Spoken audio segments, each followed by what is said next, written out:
Terri Stacy along with Casey Daniels. I brought her to the zoo, and it's ZooBoo time until Halloween, and so the place is packed right now. It is a beautiful day, and we want to talk today about Bats. And with us is Justin. Bats, one of the creatures that people are scared of. Why is that, do you think? There's a lot of stories and legends about bats, and I think they're kind of a misunderstood animal. They're predominantly nocturnal, so we don't see a lot of them during the day. So they're kind of thing that, there's a lot of popular stories and popular media that portrays them in negative light, or one of the big concepts is they get caught in people's hair, which is not a thing. So that I think that's a lot comes down to that, to the pop culture side. Well, I think one of the things people think about when they think of bats is sucking your blood, like a vampire. So the vampire one is an interesting one because there's only three. So there's 1,400 different species of bat found throughout the globe, outside of Antarctica and the Arctic.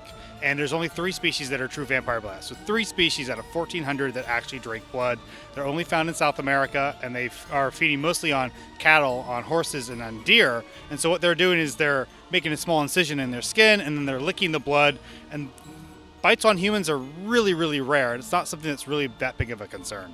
I do want to find out about the species that we have here in Indiana. And because, as we mentioned, it is on the list of top 5 scariest animals that we're afraid of. But they really are good for us. I mean, they're part of our world. We need a bat, right? They're a huge part of our ecosystem.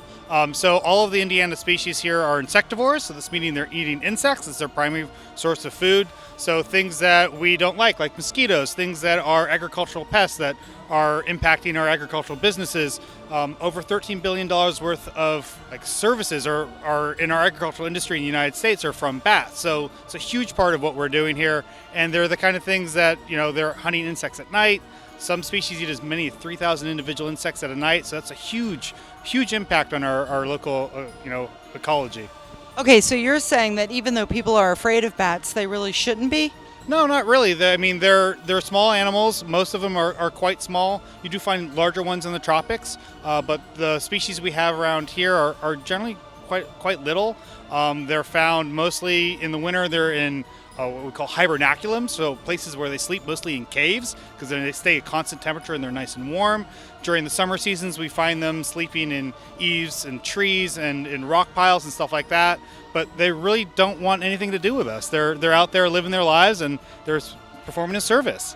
What's the sound of a bat? Oh, so they make some squeaks, they do growl a little bit, and they hiss at each other when they're close and in close confines. A lot of what they're really known for is echolocation. It was first discovered in the 40s. So they produce a ultrasonic sound that we can't hear, and that they use it to help navigate at night. They use it to look for food and hunt. So it's a really cool experience. There are ways to hear it.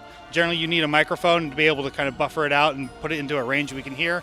But it's a really cool experience. Last question. Does anybody ever call you Batman? No, it's never happened. Until now.